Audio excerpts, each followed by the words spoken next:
નમસ્કાર, ગુજરાત 7 ન્યૂઝમાં આપનું સ્વાગત છે।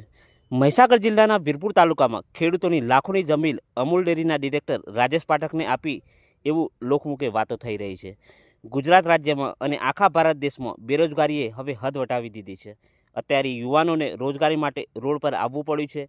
અમૂલ ડેરીના ડિરેક્ટર રાજેશ પાઠકે અમૂલ ડેરીમાં ભરતી કરતા નથી અને સંચાલન પર લોકો સવાલ ઉઠાવી રહ્યા છે।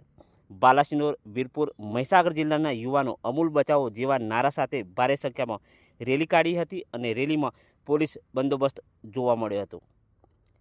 હજારો લોકો રોડ પર રાજ્ય સરકારની બેદરકારીના લીધે રોડ પર આવવા મજબૂર બન્યા હતા। અમૂલ ડેરીના ડિરેક્ટર પાસે માંગ છે કે ભરતી કરવામાં આવે। અમૂલ બચાવોના નારા સાથે પ્રજા રાજ્ય સરકાર સામે સવાલો ઊભા કરી રહી છે। રિપોર્ટર ભાવેશભાઈ ચૌહાણ, ગુજરાત 7 ન્યૂઝ, બાલાસિનોર, મહીસાગર।